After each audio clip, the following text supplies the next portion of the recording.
episode of Detroit Tigers podcast. I'm Kieran Steckley. With me, as always, the man who is not always there when you call, but he's always on time. Kind of like the Tigers today. He is Cody Stavenhagen. How you doing? Are you saying I don't answer my phone enough? I mean, Saying the expression was too good not to use. You also always answer the call, but the Tigers did it today. But they did it just enough that we're recording this a couple hours after the Tigers take down the Seattle Mariners in Game 1 of the American League Divisional Series. That was an 11-inning affair, and just from a broad perspective, what a fun baseball game! What a fun showcase for two really talented teams, some high-end players as well, making big plays, especially for Seattle offensively. And the Tigers did just enough. They did. It was kind of the same formula we've been seeing a little bit. The dam didn't break, but they did just enough, and they get a win in Game 1.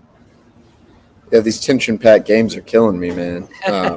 And from my perspective, it's 2025, so everyone wants content right away, right? So we're filing these takeaways and stuff, and it's just doing it on the fly. You can't even keep track of what's going on. It's like, can we get a normal game at some point in time?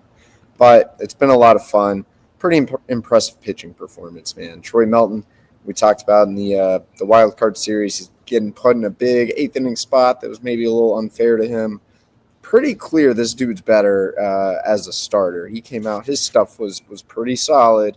Julio took him deep. He probably did get away with a few more meatballs, but 4 innings, 1 run from a rookie in the playoffs, you will take that. Rafael Montero, maybe we can talk about that more. Maybe we won't. He was terrible.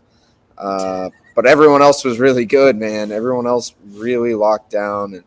And a bunch of small contributions that we'll talk about a little bit more. This is kind of, the gritty Tigers game, right? A little bit old school, a lot of contributions from a lot of different places, a lot of small things that added up to a victory. And now it's like, are the Tigers the hottest team in baseball again? They've won 2 in a row in the playoffs. They got Skubal going tomorrow. Suddenly this is looking ideal. As much as I was not positive about this team for a minute, I think I always said to not write them off. And this is kind of why. If you can steal one, AJ Hinch said we didn't steal it, we earned it. But if you can squeeze one away from the Mariners and you got Skubal going, you got to feel pretty good about where you're at. Yeah, it's the perfect formula once you slot Skubal for Game 2, is that if you can get the win, I guess if you want to use the correct term, steal home field, even though I kind of agree with AJ where it's like this was an earned win. But the big play obviously didn't end up being the deciding offensive production, but the big play, and by the way, Cody's still at the stadium, so there's a little background noise, we apologize, but it's okay. It's okay. The Kerry Carpenter bomb. Kerry Carpenter strikes again. I talked about him before the series. Like, is he kind of this caption, Daddy Carpenter?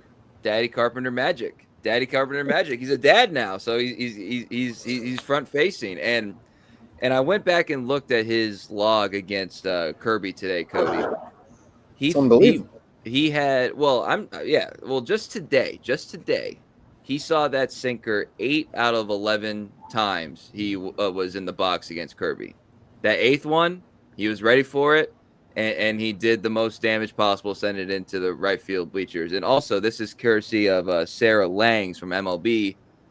3.88 feet above home plate that ball was. That is the highest home run Kerry Carpenter has in his career. So how about that? I mean, that big in the moment, and really kind of seized what was an amazing crowd and any sort of momentum there in the 5th inning that Seattle could try to muster.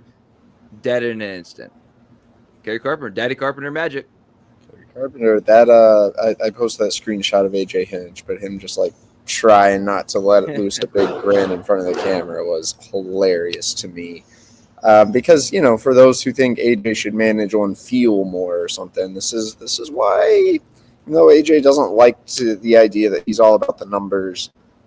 The vast majority of times his decisions make some level of mathematical sense. And Dan Wilson's kind of went with the feel, as he explained at postgame. George Kirby was throwing well. And he was, man. His stuff was nasty. Yeah. Yes, there was a high strike zone. And guess what? That made it much harder on Tigers hitters because he's a top rail pitcher. And when he's getting pitches above the top rail, that gets in their psyche. They start chasing. He was kind of rolling. But all season, I think his OPS, opponent's OPS the 3rd time through the order is like over 900. And Kerry Carpenter has 4 career hits, now 5 career hits, all home runs, which is ridiculous. He knew it was a dangerous matchup, sent the pitching coach out there, had a lefty warming.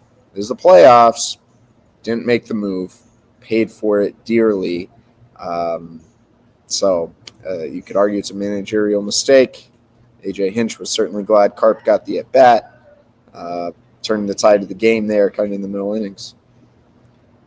Yeah. And not to mention, speaking of the strike zone, obviously all over the place. Everybody knows that we don't have to analyze that, but had to have the goal to take that 0-2 pitch inside and got rewarded for it. So I mean that's part of that equation too. All right, we're gonna take a quick break, and then afterward we're gonna get to a couple of the moments that in the hoopla of everything maybe we might have missed, but we're quite important. But first, a word from our sponsors. October baseball is here. The pressure's on, the lights are brighter, and with DraftKings Sportsbook, you're right there in the middle of every moonshot moment. DraftKings Sportsbook delivers the intensity of October, player props, live in-game betting, and odds that can change as fast as the ball flying over the fence. New customers bet just $5, and if your bet wins, you get paid out $200 in bonus bets instantly. I use this, and you should too. Download the DraftKings Sportsbook app and use code FOUL. It's code FOUL to turn $5 and $200 in bonus bets if your bet wins. In partnership with DraftKings, the crown is yours. Gambling problem? Call 1-800-GAMBLER. In New York, call 877-8-HOPE-NY or text HOPE-NY 467-369. In Connecticut, help is available for problem gambling. Call 888-789-7777 or visit ccpg.org. Please play responsibly. On behalf of Boot Hill Casino and Resort in Kansas, fees may apply in Illinois. 21 and over. Age and eligibility varies by jurisdiction. Void in Ontario. Bet must win to receive reward. Minimum minus 500 odds required. Bonus bets expire 7 days after issuance. For additional terms and responsible gaming resources, see dkng.co/audio. All right, coming back here. I don't know if anyone's going to believe me. There were no witnesses to that other than my 2 dogs and 3 cats. But when McKinstry came up in the 11th, I was sitting on my couch and I was like, it's kind of due. And then the first pitch, just enough, like a couple of inches off the glove, and then just through the middle of the infield, delivers Torkelson for what turned out to be the game-winning run. Zach McKinstry, 3 games in Cleveland, hitless. He'd only a handful of times had he gone 4 games, which, I mean, we were at 4 games of completion, basically, right? 4 games consecutively hitless. So, like, that was as a good a sign as any that he just kind of got one, and it came in a big moment. And he's a guy that we all would agree, like, if you can get him something close to his first half, like, this team does have a different complexion, and AJ has more at his disposal in terms of lineup construction and matchups and all that stuff. The ball left the bat at 73 miles an hour. It traveled 74 feet, and it was the biggest hit of the game. About time they got one in their favor. Yeah, they got a little bit of the BABIP luck, and it paid off. And really, like textbook Zach McKinstry, like doing just enough, coming up when you need him. It's been a rough go of things. He had, I think, 213, something around there in the second half. Hasn't nearly been first half Z-Mac. But, he's played good defense. He's done his thing. He's been kind of the lefty chess piece. He's done a lot of different things for you. Hasn't been easy, but funny who can become heroes in October. He has a squeeze bunt and a 73-mile-an-hour single that have been massive and helped the Tigers win 2 games. Yeah, I mean, the weight of those plays obviously can't be measured. 2-game winners. So good for Z-Mac. And then, we Carpenter, Z-Mac, there's Melton we talked about. Like, there are a lot of, kind of headliner heroes of the game, players of the game, and we understand that. But I did want to point to just a couple things. Like, this game went 11 innings, and therefore, any couple bounces here or there, it can change the complexion a little bit. And I just wanted to point out some moments. You can just tell me which one kind of stands out the most to you. Baez in the 6th with the double play. There was the review, which I don't. It was kind of funny. They're like, yeah, I guess might as well review the play at first, but it's like he didn't even touch first base. Naylor didn't, and he was clearly tagged with the ball and glove. So that was a pretty simple one, but that was a huge play. He had to play that perfectly. He had to time it perfectly. He had to position himself perfectly. Dude, That was only Javi Baez makes that play. there. You go. Like that ball was hit, and I was like, oh wow, I don't know if he's even going to be able to get one, and he got two. That's positioning Again. himself, knowing how to charge the ball without taking himself out of position to make the tag, still having quick enough hands to make the tag, make the throw. There's just a lot of players, including good defensive shortstops, who don't do that. And reminder, there were 0 outs at that point, so like that completely changes the ending, and then they were able to get out of it, partially because the guy pitching, Holton, who had to come in once again in a tough situation and shut the door down, so he's on there too. The Zach McKinstry. Well, let's talk about why AJ used Rafael Montero. Okay. My answer, I don't know. There's the stats out there about swing and miss, which he is capable of against those guys who are a little whiff prone at top of the order. AJ Inch was asked, was that why? And he was like, no, I just like Rafael Montero. And I, explained it a little more in depth. He didn't use Rafael in the AL wildcard series lineup, but remember the pocket. Tommy Canley came in with the lead and got a little dicey. That could have been a pocket. I had several people ask me why not Montero over Canley. I think we saw the answer because Montero is so walk prone, and I think I foreshadowed that a long time ago. I could just see playoffs, walk, ball in the gap, run. It was walk, single. Seemed like it might cost you the game at that point, if not for Holton and Baez cleaning up that mess. Brennan Hanafy's back on that roster. I thought he would have made a lot of sense in that pocket. He used Kyle Finnegan aggressively in the wild card series. You could have just done that again. When you get in these longer series, though, the real answer here is when you get in these longer series, you are going to have to use more of your bullpen. And that is a weakness for the Tigers, obviously. It almost costs them there. You're probably going to have to use Rafi Montero again at some point. You're going to have to use Brennan Hanafy eventually. You're using the heck out of Finnegan and Vest, and that's great. They've been awesome. Can they keep that up? We saw Hunter Gaddis run out of steam for the Guardians.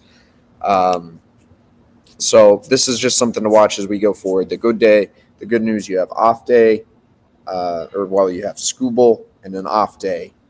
You hopefully can be pretty fresh when you head back to Detroit. Right, and Finnegan is another guy. He comes in there in the 8th, and he gives up hard contact, but but they were clean out of Julio. 6-pitch strikeout, Cody too there. So that was obviously very key. Canley came in, and it wasn't trying to pull up it right here.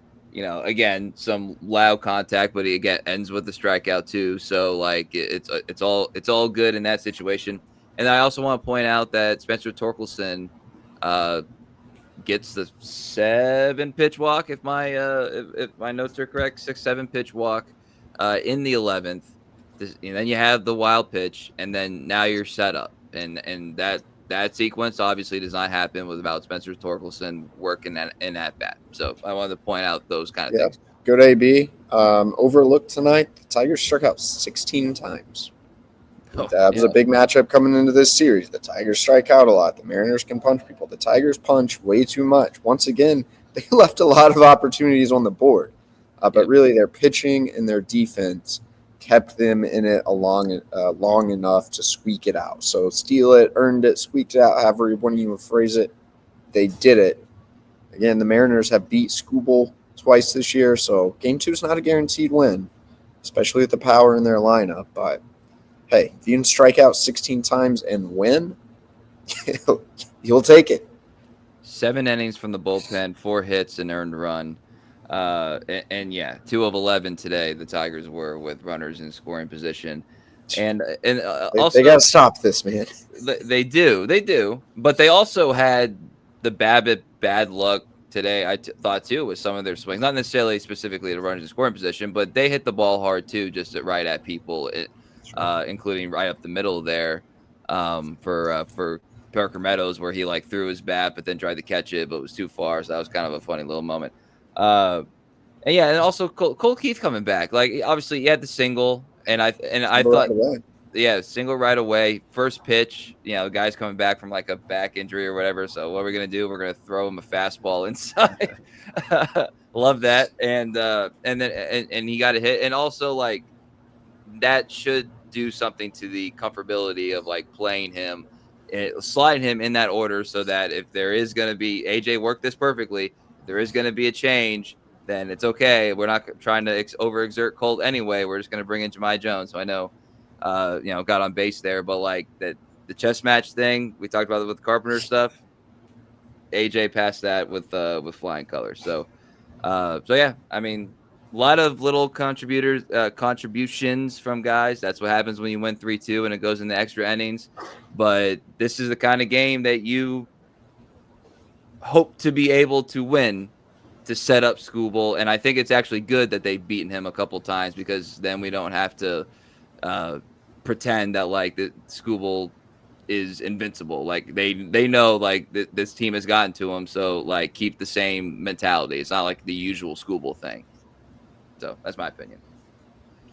Yeah, you're right. Obviously, the Skubal Seattle storyline is going to be probably all you hear about tomorrow, but it's pretty cool. And man, Tarik buying tickets for 34 people on the Seattle U baseball team to come out and watch him, basically saying it's going to be kind of important for those guys. He used to sit in these stands and watch Felix Hernandez and Edwin Diaz pitch. So another one of those moments I've seen Mariners fans be like, I really want to hate Tarik Skubal, but I can't, which is kind of what Guardians fans were saying. So, Skubal's, he's a dude in more ways than one.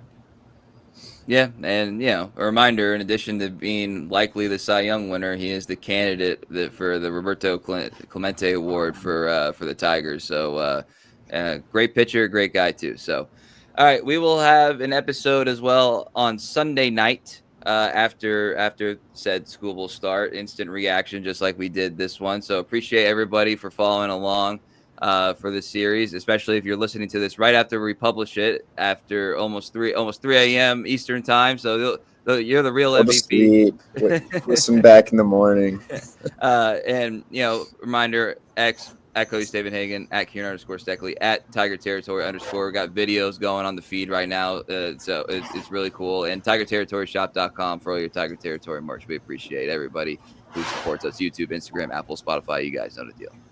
So for Cody Stavenhagen, I'm Kieran Steckley. Everybody have a great Sunday.